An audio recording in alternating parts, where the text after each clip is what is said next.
Fans of The Godfather are in for some bad news, as it's just been announced that Sonny Corleone actor James Caan passed away at age 82. The actor's health had been deteriorating over the past decade, but he could still be found working until his dying day. But there was a period of time during the 80s where it looked like James's drug habit would prevent him from working ever again. Join Facts First as we explore how James Caan went off the rails before his untimely death. James Caan has just passed away. One of the most memorable moments of The Godfather came when the character of Sonny Corleone met his unfortunate end. The character's death was visceral and devastating, though it ironically immortalized actor James Caan on screen. James was cast as the part of Sonny after having befriended director Francis Ford Coppola during his college years. His role in The Godfather made him a big-name movie star, though he had already appeared in several films beforehand. Following that performance, it seemed like the actor would be around forever. But sadly, the actor passed away July 6, 2022, after suffering a variety of health problems over the past decade. Caan certainly found a lot of success during his life, but it wasn't always easy travels. Following his rise to superstardom, there was a peak during the 1980s where many thought the actor might not work again. Thankfully, he managed to turn himself around and make a comeback. He returned to being a respectable presence on screen by the 1990s and remained so until his recent death. James Caan's early life. James Caan was born in the Bronx in 1940. His father was a butcher, and young James had no interest in following in his footsteps. He got the idea during his childhood that he wanted to become a professional football player. He took this fairly seriously until his college years when a new passion took over. This was acting, and he decided to dedicate his time and energy to it wholeheartedly. After deciding that, he could be found studying at Hofstra in New York. While there, James became good friends with his classmate Francis Ford Coppola. Following Hofstra University, James went on to join the neighborhood Playhouse School of the Theater. His first big acting role came via a Broadway production titled Blood, Sweat, and Stanley Pool in 1961. Following this, James went on to appear in minor roles in a variety of film and TV productions. And it wasn't until 1965 that he finally received a starring role in a feature. How James became a big star.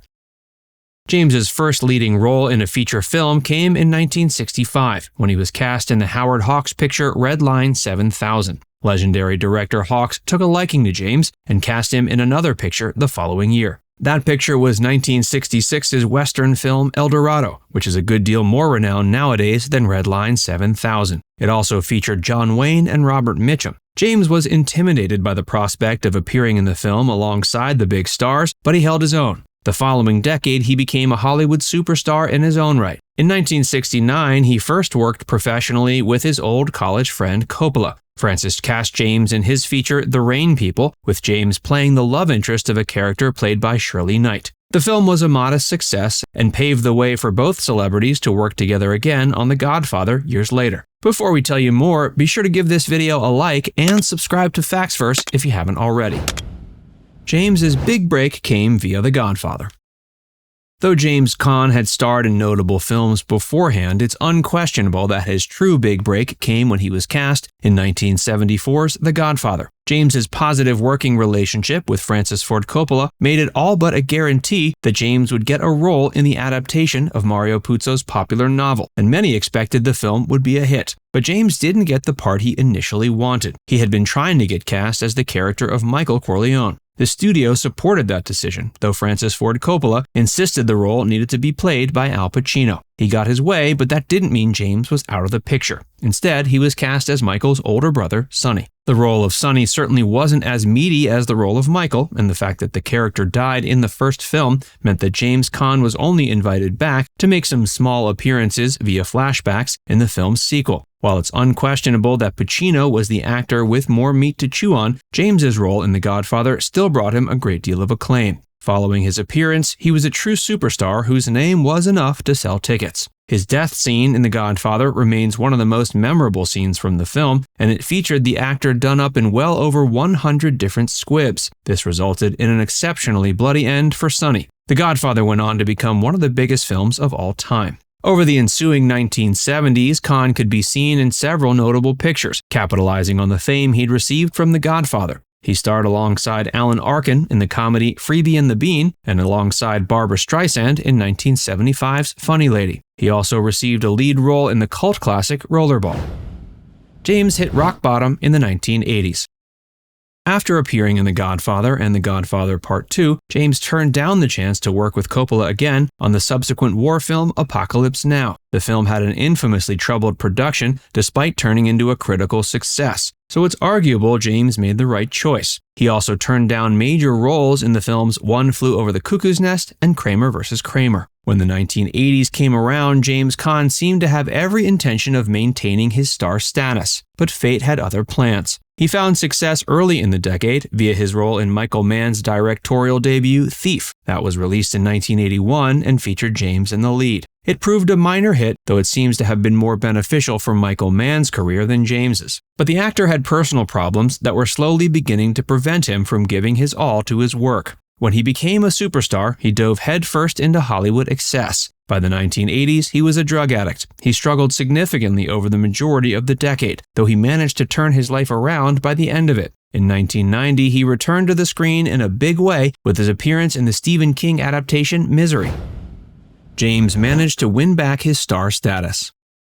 Misery sealed the deal when it came to James Caan's Hollywood comeback, and the actor remained consistently at work until his recent death. In the 2010s, he began suffering from some health problems, with the first being a chest infection. In the late 2010s, he was temporarily wheelchair-bound as a result of a back operation. Despite these setbacks, he continued to work until his dying day, and few could have predicted that the 82-year-old actor's life was soon to be over. He was lined up to star in a variety of productions, and it's uncertain how much of these productions were filmed before his death. It's likely we'll get at least one posthumous release starring the recently deceased actor. His most recently released work was the 2021 film Queen Bees, which also starred Christopher Lloyd. The actor was married 4 times over the course of his life and also had several children. Some of the most iconic roles from his later career include his turn in the Christmas comedy Elf. Now it's time to hear from you. What's your favorite memory of James Caan? Let us know in the comment section below. And before you go, make sure you give this video a like and subscribe to Factsverse if you haven't already. Click the bell icon to stay updated on all our latest content.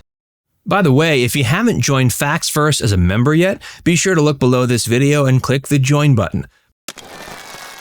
By becoming a paid member of Factsverse, you'll get access to exclusive video content that you won't find anywhere else. This includes some of our more mature content that isn't suitable for public audiences, which includes topics like Hollywood actresses who posed for Playboy and some of the steamiest moments in movie history.